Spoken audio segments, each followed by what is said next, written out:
Okay, this is like the little tour thing, inspired by Snowpiercer. So this is where this is the room. I do most of the editing and stuff. I work on the laptop. That's what I do. This is a hallway. There's some stairs there. They lead up to some luxurious bedrooms and stuff. That's what most of mine says. Love making. Bathroom only. We're allowed to use it. Guests have to go outside. Kitchen, bit of a mess because I'm gonna be playing a mini wargaming thing against a 12-year-old. Not going to go into that on video. And then this is Tom's office where he has to live. It's food time. No, not yet, Tom. Can I have a break? No, if you're good, you'll get daylight in 3 hours. Right. And that's how we do it. Yeah, HFP editing. That's how we roll.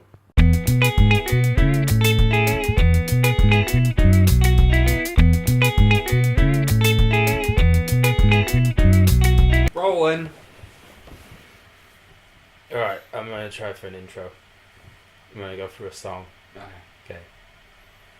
Ay, talking about the big monkey man.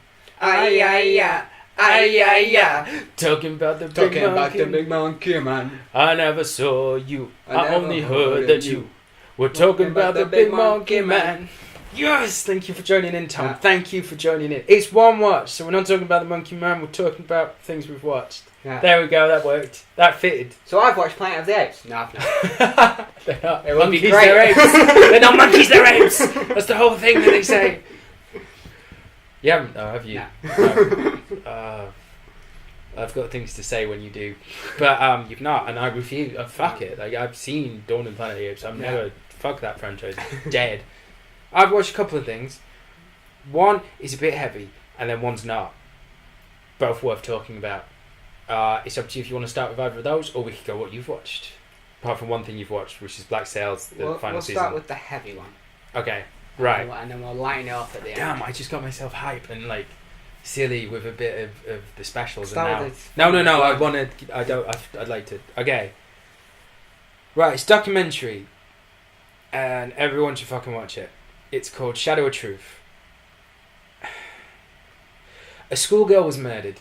She was found in the bathroom. She'd been cut to shreds, and the police suspicion fell on a gardener who worked in the school, and he confessed. And it's almost certain he didn't do it. And there are lots of theories about who did it. And it's 4 episodes exploring both the case and who might have done it. And there are convincing theories about maybe it was other kids in the school, about this other angle that comes into it.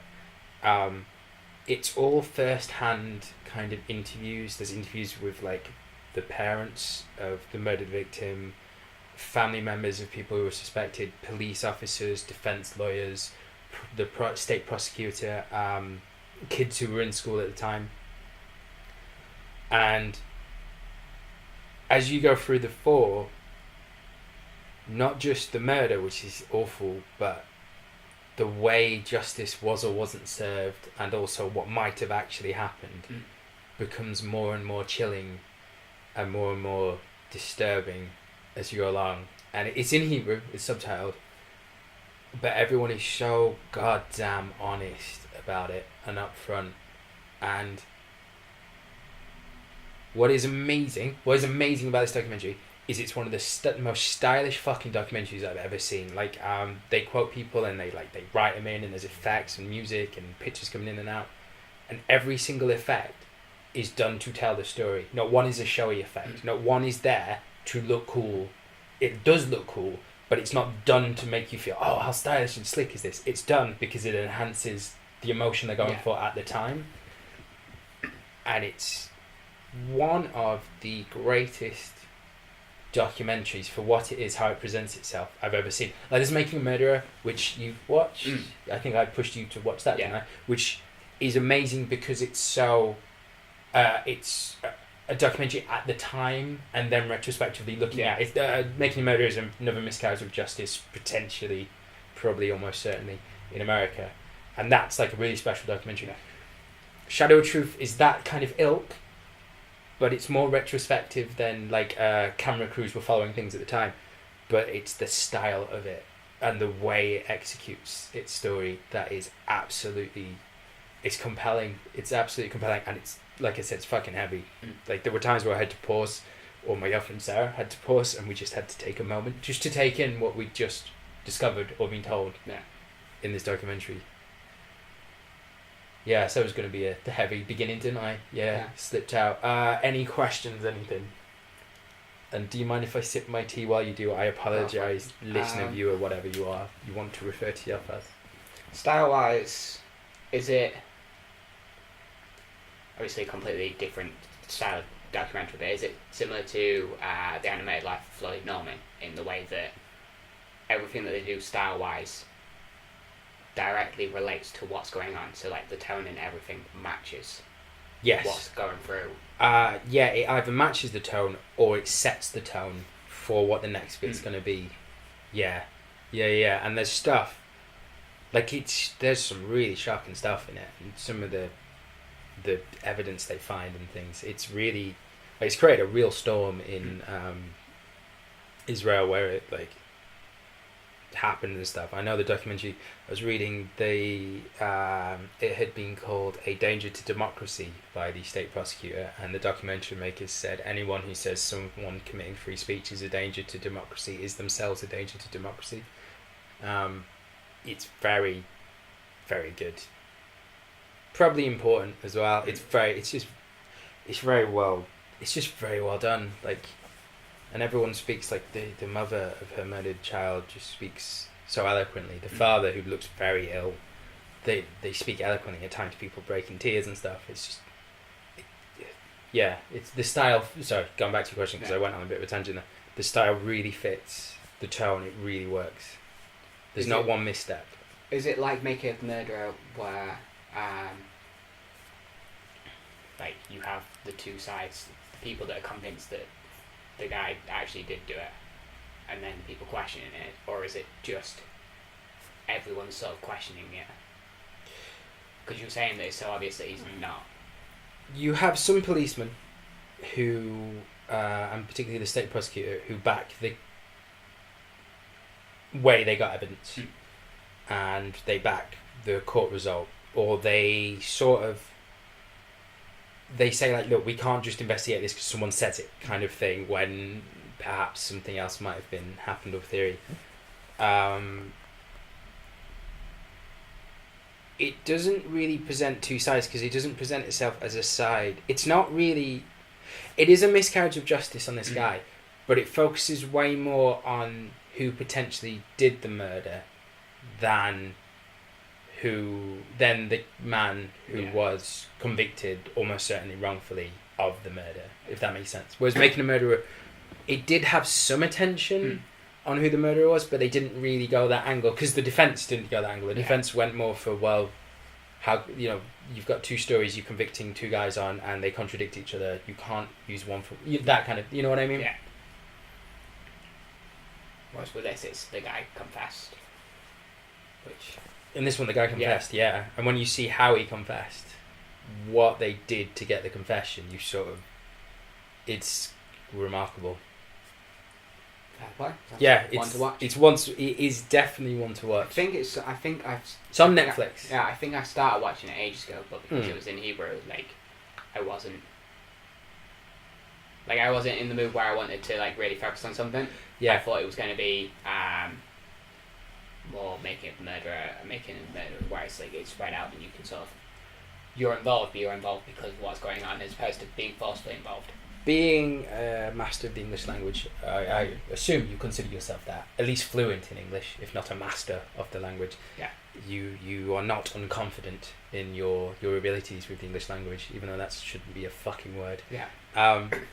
You will be like, right, I can listen to this and go on my phone. Obviously, you can't with this in subtitle. Yeah. And it doesn't waste time. This documentary does not waste fucking time giving you, like, one episode of oh, well, this might have happened. Now let's explore why I'm saying that. It goes, well, this guy thinks this guy thinks this. This is what happened. Here's a video of this. Here's something else. We'll move on to it. Do you know what I mean? Yeah. It's a very sort of, you have to focus on what's going on. Yes, and it's... I think that's what I did. I think, if I remember rightly, when I first, I started watching after watching Making a Murderer, yeah. And then I think I sort of had it on in the background, like, partially watching it, and then, like, played on my phone or something, and came back and had no idea what was going on, and it had been like 10 minutes. Yeah. Right, one thing I want to say, because I've said about how it's shocking this documentary is, one of the things I really, really respect about it is it shows you the crime scenes of this murdered girl, but it never shows you the murdered girl directly. It very deliberately crops and edits the photos so you don't see, like, here's a victim's face, here's a shocking image of this. Other documentaries show you things that... This documentary doesn't... It goes, well, that is shocking, but it's unnecessary, because we're looking to tell the story. Yeah. We're not just looking to jump you or disturb you visually. We're looking to explore this, if that makes sense.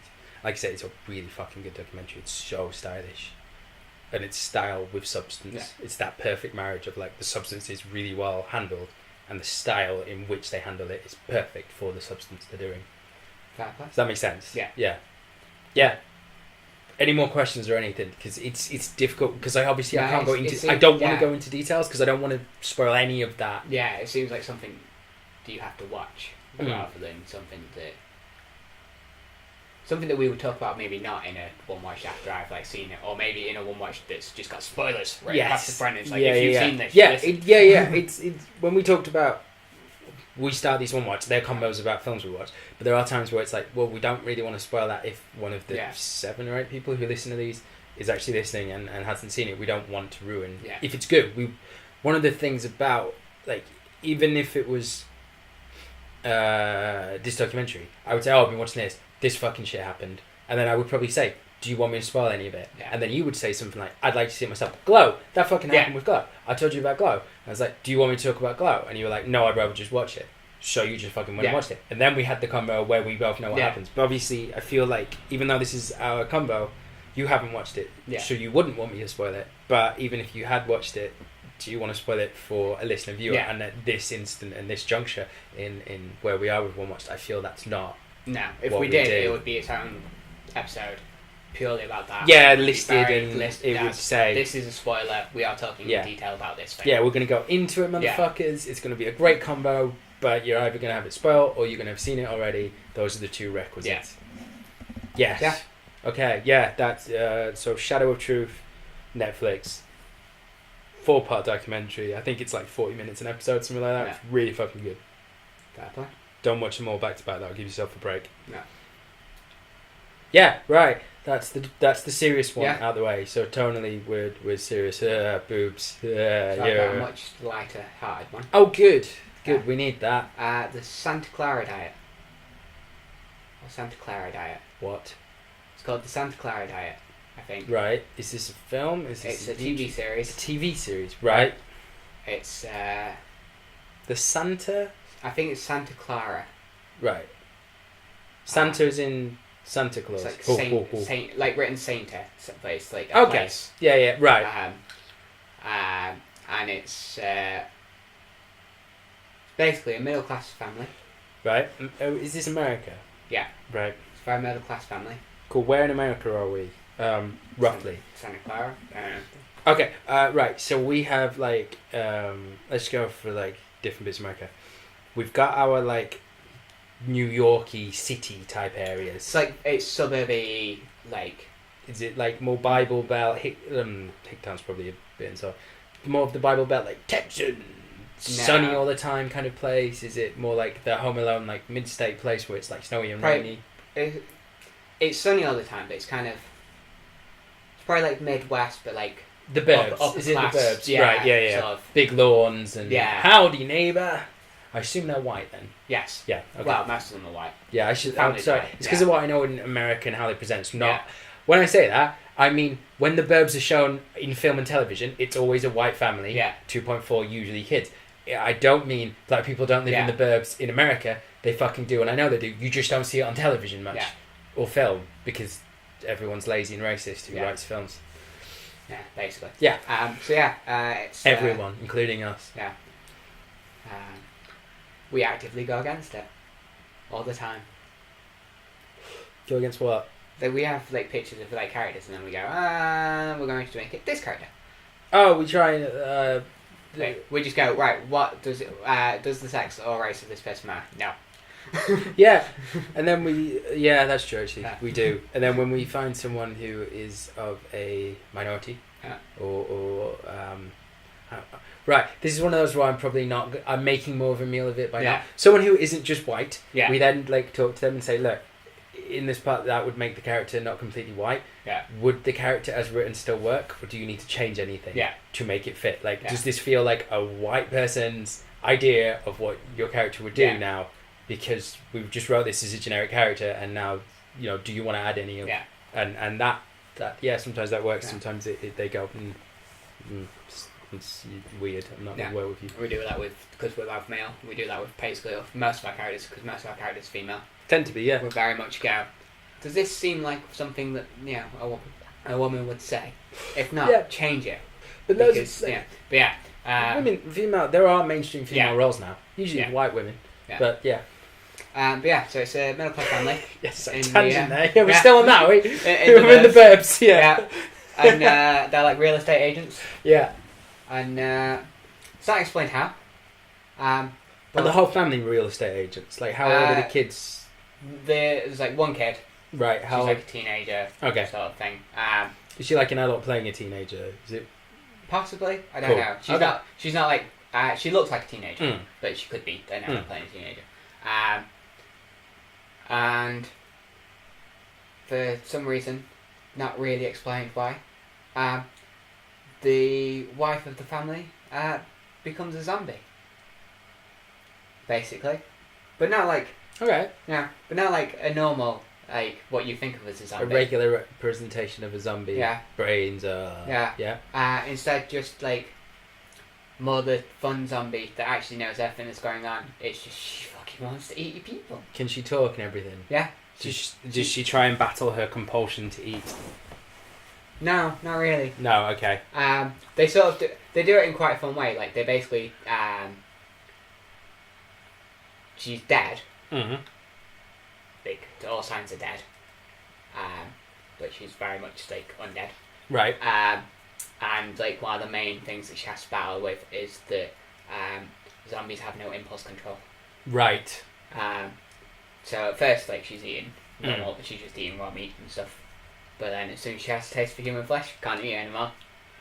Can't eat Yeah. raw Yeah, it makes her animal feel meat. sick. Has Yeah. to eat Yeah. human flesh. So it becomes a story about a family trying to be normal, whilst the husband and wife are murdering people in order to feed his wife.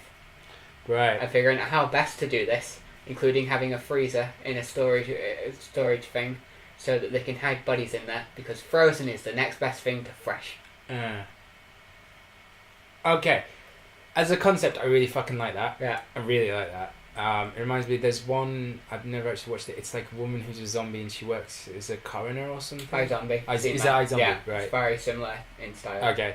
of people. Zombies are in again. Like but they're becoming more humanized now. They're less they're, horny zombies. They're in, but they're realizing that actually They're less Walking Dead, all more diva. zombie stories have been told now. We have to tell a different Yeah, one. What yeah. else can we do with zombies? Well, let's take some zombie traits and give them Yeah. to we're getting closer to the zenith. It's like vampires that can walk in the sun and just sparkle a bit. It's we're zombies are becoming neo zombies. Yeah. But right. Okay. So I don't want to sound like a shrinking violet prude guy because I'm not. But a show like that premise, you need to be fucking clever because your main characters are murderers. Yeah. And like, okay, so let's take another show where your main character's a murderer. Dexter. Yeah. Dexter was an anti-hero, but he wasn't actually a hero at the same time. And they tried to do the whole Dexter only kills serial killers. Yeah. And that's kind of morally, oh, look, it's a bit more, he's murdering those Yeah. that deserve murder potentially. But at the same time, they very much had characters around going, this is fucking wrong. whoever's doing these killings is a psychopath in order to make him feel bad and realise that he's not the hero and reinforce that point. And I'm not saying Dexter was perfect all the way through, but Dexter, at least I feel that very near perfect first season, Dexter did that. How clever, sensitive, etc. is the murder, or is it just murder? You know? I'd say it's very sensitive in that way. It's Okay, more cool. a comedy than a murder type thing. Yeah. So it's very much they don't want to kill people. Mm. They have a hard time killing people. Well, Mm. the husband has a hard time killing people. Yeah. Good. The wife has a hard time with the idea of killing people, sort of. Yeah. But really wants to fucking eat. Yeah. And semi-spoilers, but I think it happens quite early on. Basically, their idea is that they'll just kill bad people. Because then at least... Yeah, that's but the then, moral out for that in a comedy right, setting. so That's there's what like- I'd use. This is a spoiler for the first one. Mm. I apologise for being a spoiler for the first one, but it explains this point exactly. Which I Yeah, really yeah, like. yeah. They hear their daughter and her friend's been dating like a drug dealer guy. Who's like 25 or something. Yeah. And they hear him when they're discussing like who can they kill and stuff. They hear her daughter coming in with her friends saying how he's the worst human on earth because he's just dumped the girl. It's like, oh, he dates underage girls and he takes and he sells drugs to kids and all this. So it's like brilliant. So they arrange a meeting with him to buy weed off him so they can kill him. Right. She gets a call about a house and she buggers off. No impulse control, she has to deal with it. Yeah. And the husband ends up chatting with the guy. Right. He finds out the guy didn't know that the girl was underage. Right. She told him she was 21, and when he found out, that's why he broke up with her in the first place, Mm-hmm. which he was really upset about because he actually really liked the girl. Right. He sells drugs because his sister went for a divorce and he's struggling and he's trying to help her out. And like, it's just a genuinely sort of nice guy that happens to sell drugs to kids. Like sort of white, like he's like the middle class drug dealer. Okay, yeah, but Like, he's not Satan. He's yeah, not. Like, he's not a dick. It's just, well, this he is what a dick. does. Yeah, there's a reasons for it, and it's a shade of grey. And he gets and the husband gets high with him, just lets him go, in quite an amusing way because like they have like a hug, and then he just like as they come out of the hug, he just goes, "You're not gonna die today." And it's just like the kid's just kind of confused, and then he goes back in and he's like, "Where's he gone?" It's like, nice. "Couldn't kill her." Okay. And it's like that sort of thing, and he's looking for like a cure for her and stuff. I like that a lot. Yeah, that's the moral kind of. That's the thing I need. What I need is for life to have some value. Yeah. And for murder to be difficult. Do you know what I mean? Yeah. Like, I would even forgive, like, you did that, and then the wife comes back and murders him anyway because she's not heard any of that come out, and then the husband's like, what the fuck are you doing, kind of thing. I could accept that. You know, like, Breaking Bad sometimes has decent guys get murdered or whatever, and when they're dead, but it means something, usually, when someone dies. It's not just a high body count, whereas other shows, people dying is nothing, you know. I'd say there's very low body count for what the story is. Yeah, no, it sounds like it's hitting all the right tones there. I like, what's this called again? Santa Clara Santa Diet, Clara but it's like Diet. Santa Clara. Nice. I might check this out. Is it how twee is it? You know the type of thing I like. Right. Am I going to enjoy this? It's kind of twee, but in the right way. Right. How easy a watch is it? I found it quite an easy watch. Yeah. I think it's like 30 minutes an episode. It's Okay. Like 10, 12 episodes. Yeah. Yeah, it's very much just... It's like... If it wasn't for like what it was about, I could see it being classed as a kids program. Right. Like, Okay. it's that sort of like... Okay. Just very light-hearted in how it is, except for... Yeah. It's a couple murdering people Well- so that she can eat. It's definitely more light-hearted after the more serious beginning. Everything you said there makes that appealing. None of that feels like a deal breaker or I need to be aware of this before I start watching. Yeah. I think I'm going to watch this, so no more spoilers. Yeah. No more of that. You've watched them all. Yeah. Does it keep going at the same sort of pace, right? Is it a good full watch, or would you feel like, tell me like, from the middle it's slightly more stretched, but it's still watchable, that kind of thing? I'd say it's pretty much a full watch. Cool. Like, It's not episodic. It's just one storyline all the way through. Good. I'm into those at the minute. Yeah. Like it has sort of. Might have episode. No, it doesn't. It's not really episodic at all. Like, it feels almost like it's episodic, but none of the. There is it's always constant. Right. So like, there's subplots that come in and out over episodes or get wrapped up during the course of a major plot. To a degree, but not Yeah. like.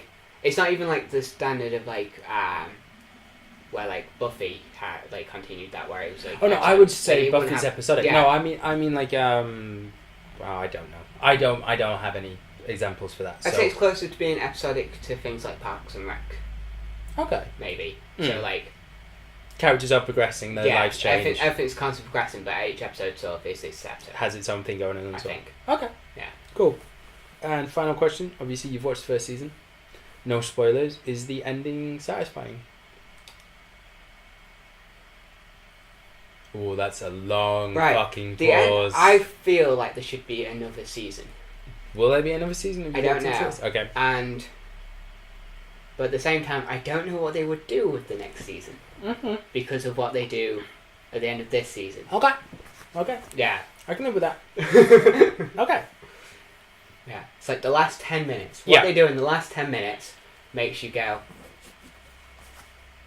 I want to see what happens next. Okay. Okay. No, I'm happy to Yeah. to take that as Yeah. as an ending description. That's very, very good. Yeah. Very good. Right. Do you want to go for my more Yeah. less serious one? Yeah. What's your less serious one? Well, it's serious in a different way. It's serious in that way where the world ended. Okay. Kind of serious. Let's set the meta before we set the film. So Paul and Danielle, we could consider them mutual friends, at least Paul. We go around his house together for game night. We've played each other once. I won. And Twice you've won, technically. now the first, when it was only the half and it was your first game and I was showing you shit, no, that does not fucking count. No, that's not. First of all, I don't take that, and second of all, like, if you had won, then I would be saying the exact same thing. I would just be, you cheated. You know, so I'm not... I let you win. I wasn't playing with my team. Yeah. I was showing you the rules. Give it I some. let you win. Give it some, son. Give it some. Right. Okay, so, right, I've started talking. I'm not going to do an accent. Right. Paul and Danielle, we do a film night. Me and Sarah go to. There's been various films watched. Me and Sarah on a walk yesterday. Couldn't name them all, but some of the great names have included things like See No Evil, Hear No Evil, The 100-Year-Old Man Who Climbed Out the Window and Disappeared, Moonrise Kingdom, Lobster. Like, generally, it's been a quality thing. There was Paul chose Sausage Party once, and we're not going to talk about it on this because I can't be asked. But I watched Lobster. Fucking A. Absolutely. We will talk about it. Yeah. We don't have to talk about it on Yeah. here. It's up to you. But Toaster. Fucking Toaster. Yeah. Tom nods as he I don't even know the word. As the realization of what is implied there comes to the fore. But anyway, so it was for Danielle's birthday. We went around. She was going to pick a film, but she decided it was our turn, and she couldn't think what to watch, so she let me and Sarah. And we happened to have, as part of their birthday present, as well as cheeses and stuff, bought them a DVD. This DVD happened to be the German DVD edition of a film called Snowpiercer. Excellent. Yeah, so we started watching it, and the font all comes up in German, so I'm explaining the background, which I will explain in a moment, and then it comes up and it's German fucking dubbed. Yeah. So then we went on to options, and we did find that you could watch it in English with German subtitles. But then you don't get the Korean subtitles, because when characters are speaking Korean, you get those in German subtitles. But you don't. Sorry, the English isn't in German subtitles. It's just English, but with any language that's not English subtitled in German. So then I had to again explain what the Korean character was saying. So it's a bit of a unique Yeah, I was going to say. way of watching Snowpiercer. It's mostly Korean, some English? Mostly English, some Korean. Yeah. But the Korean is where the plot Yeah. progression really happens. Right, Snowpiercer is a film too fucking few people know about. When you talk about Snowpiercer, generally people didn't know it existed. Yeah. I have no idea why. It has a fucking huge cast. Here's the premise. The world ended. The world ended because it was getting too cold Yeah. or warm, one of the two. Too cold. Too cold. So they launched rockets because they were like, oh, we can use these rockets and then that will warm the world up. And it had the opposite effect and made it even colder to the point where nothing could survive. Yeah. But one guy had gone, I love trains and I don't know if these rockets are going to work. So I'm going to build me a train that we can all live on. Yeah. So he built a train that takes a year to go around its track. I don't know what they do about a gap year. I was thinking, oh, maybe they slow down for like however a fraction of a second they need to. To be honest, I don't think they'd care. I think at that point, fuck the leap year. See, I feel... Right, normally I would say no, but that train is so meticulously planned out and put together. I feel like he would care, but we're getting ahead of ourselves. Maybe it actually takes slightly more than a year. It's like an extra quarter day it takes. Yeah, so yeah. The sun's fucking anyway. Maybe it only takes 5 months and they just pretend it's a year. So this train goes round the world on this track, and like there's snow and ice, so it's like built to like smash through snow and ice whenever that's on the tracks. And he got a load of people to come onto the train, and then a load more people went, holy shit, the world's freezing, we should get on this train. And they got on the train at the back, and they're overcrowded. So the back of the train is pure poverty. And there, Captain America, is it Chris O'Donnell? Chris Hemsworth? And that's Thor. His brother? Charlie Hemsworth. Duke Hemsworth. He has got a brother, I can't remember his name. Something Hemsworth. They look sort of similar. One smaller. No, I don't... Liam Hemsworth. Right, I don't think that's the guy who plays Captain America.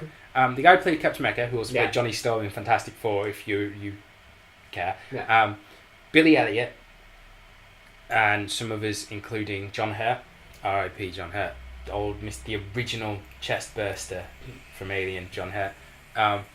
They live in these really fucking squalid conditions, and the rich come, and the rich soldiers have guns, and they brutalise the poor. They take like their children. If a rich person fancies a child, they take a child. If the poor act out, they're punished.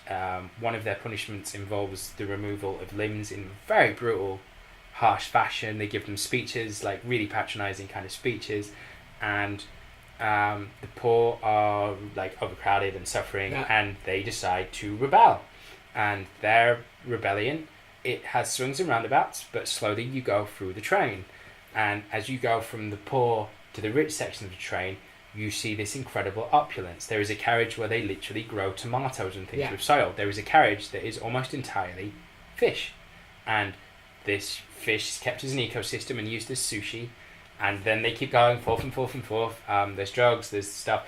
They get through, they find a Korean guy who, I want to say something like Byung-sung, but that's probably wrong. But he's the guy who played the weird and the good, the bad and the weird. He's the guy who played Mr. Vengeance in Sympathy for Mr. Vengeance. He is fucking amazing. He's this Korean actor who started at like community acting and was just so good that he got like in like low or slightly odd Korean films like Sympathy for Mr. Vengeance, and went from that to just he just appears in things and it's fucking fantastic every time. He's just a great actor. And he plays like a Korean drug addict who is also amazing with technology and opening locked doors, but he'll only do it in return for drugs. Yeah. And also drugs for his daughter. And he also has the world's last 2 cigarettes. And that makes him cool. It's fucking fantastic. Like, visually it's stunning. Acting-wise, it's fucking amazing. It never gets boring. It never lets up. When you watch it back for a second time, and I must have seen it like 4 or 5 times now, you see things, because the way plot progresses, it doesn't just foreshadow, it shows you things that you'd only get the second time you watch, of why that's happening or this happening. Because it's one of those show don't always tell kind of things. It has an ending which is incredibly satisfying, very, very much this is the end of this, there's not going to be a sequel, this is its own contained story, and fits with what they're going for narratively and stuff. And it's just a fucking awesome film. Paul, afterwards, he's like, with all those stars in it, and how good that film is, why have I not heard of it? I was like, that's the fucking problem. I don't know if it just wasn't advertised. Like, I remember, I found it on Netflix, I had no idea what it was about. It didn't really appeal to me, but I was like, oh, I'll check it out. And then got hooked. See, I watched it, she fell asleep. she said she kept meaning to finish it, but she couldn't remember what it was called, and then it went off Netflix. So she looked at her watch history and couldn't find it because it had gone off Netflix. It's fucking brilliant. Snowpiercer. Is there any more? Because I feel like I just rabbited on a lot there and did my There's a load of stuff in it, but I feel like a lot of the stuff that's in it is spoilers, and as you said, not that many people have seen it. Or don't seem to have seen it. Yeah. I mean, maybe it's just the circle I hang around haven't seen Yeah. it, and everyone else in the world has. But yeah, you should watch it. And just accept some of the weirder moments for what they are. And then maybe watch it a second time if you don't get it. Yeah. If nothing else, there is an amazing fight scene in one train carriage. Yeah. That is amazing. Oh, that was... I was... when we were watching it, so we started in like the world building, and then they start progressing, and like we got to just before the fight scene. I was like, okay, so I just told the room like, so I was watching, I was enjoying to this point. This next section is the bit that blew my mind. And then like they watched it on fucking hooks, and then when that fight section had finished, they were both fucking into it. And then you go from that to the opulent rich bit, and it's like, then they were like, oh wow, look at that kind of thing. And I was like, see, it's just a fantastic fucking film. Yeah, it's got a really good fight. It's a few really good fight scenes, but it's got one particular. It's got loads of really good characters who just act. Like, they don't spend a lot of time explaining who people are. You just get, this is the flippy dude. Yeah. And I was like, that's my boy, the flippy dude. But like, the first thing they do is like a big guy, and he's and no one can get past him. Yeah. And then you just hear this, Edgar! And then the flippy dude just runs wordless.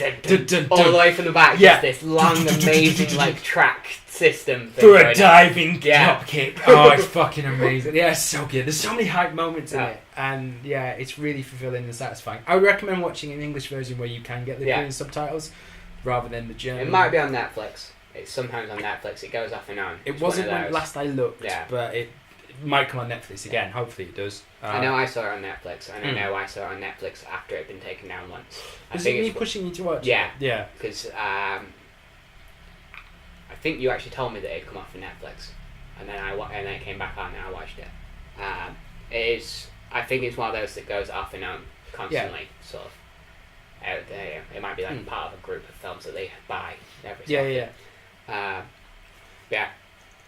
Snowpiercer is one of those films, right? Moonrise Kingdom is one, because I actually like when you remember it exists, you get a little bit happier because it exists. And if you're if someone says like, "Oh, I just watched Snowpiercer," like you went nice, you instantly go like, "Yes," and then you remember bits because there's certain bits in it that just stay with you, and they don't stay with you in the that was very dramatic or that was very brutal. Which is perfectly fine when films do that. Like, I'll never forget Irreversible because of the rape that's in it.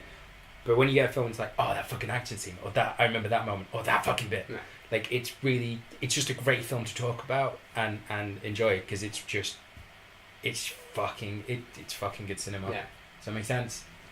Yeah. I feel like I don't know where to go from here with Snowpiercer. Like, is there anything else to say, Tom? Is there anything else? I'll just say one thing to you that's not really for the audience. Protein bars. Yeah, that came early, and that got a reaction when we were watching it, which it should. Yeah. Well, that's self-indulgent moment over. Yeah, we're back for you now, dear listener. Right, so you don't want to talk about Black Sails because we'll do our own Black Sails thing when we can be asked, and you don't want to talk about Lobster on this video. You want to save that, or just talk about it away from the video? I think just talk about it away from it, because I feel like it's more of a spoiler. You guys already talked about Lobster and explained it more. Yeah, didn't spoil it for me. And us guys being me and Sarah. Yeah. The episode not yet up at the time of this recording. Is there any? Have you got anything else about Lobster that you could say or would want to say? I know is a legitimate thing there. Just because if you haven't, then we'll close it off here. If you have, then we might just very briefly do that. People that have watched the last one, if you do watch Lobster, stylistically it's really not what you expect. So the narrator. Yeah, like when he walked down the street and Yeah. it was unexpected and I didn't know what to do, but it's deliberate narration like that. and like the style seems. It's almost like an it's like a French style that they do a lot. Nouvelle. Yeah. Yeah. It's like that sort of style, and it's slightly weird to watch, but It's very weird to watch. Very weird film. yeah, can't get over it. I was trying to make I was doing some sculpting Yeah. whilst I was watching it, and I missed a bit, and I finished watching the film, and I was like, some of this didn't make sense to me. I need to go back, so I skipped through, and I was like, I've watched this. Okay, that's where that makes sense now. Right. Nice. I was just saying, it's got a very deadpan way to it. Yeah. And Colin Farrell, how deadpan he was in it, Yeah. made me think, if they ever remake Naked Gun, he's the guy I want to play the Frank Drebin character. Okay. You know, the deadpan cop? Yeah. Like, I just saw him there, and he had comedy, but was the straight man doing the comedy, Yeah. completely not aware of the comedy, and I was like, if they ever redo Naked Gun, or they do something in the Naked Gun universe, Colin Farrell can do that now. Yeah. And that's what I'm pitching to Hollywood. If anyone thinks that Colin Farrell can't act because he played similar characters a lot, watch In Bruges and watch The Lobster. And if you still think he can't act, you're a fucking moron. Yeah, he can act when he wants. Yeah. It's just he can also be a fucking moron. Yeah. Who just gets drunk and wastes Yeah. opportunities and burns bridges and shit. But he is a very, very, very, very, very talented actor. Yeah. Also, like, it's not the best, but Seven Psychopaths, he's great in that. Yeah. He's absolutely wonderful in that, actually.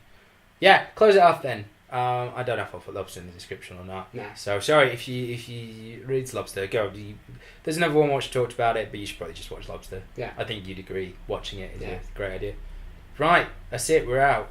Are we just gonna say goodbye? Do we leave them with a song? Do we leave them with a catchphrase or words or? And now, the time has come For me to face the final curtain.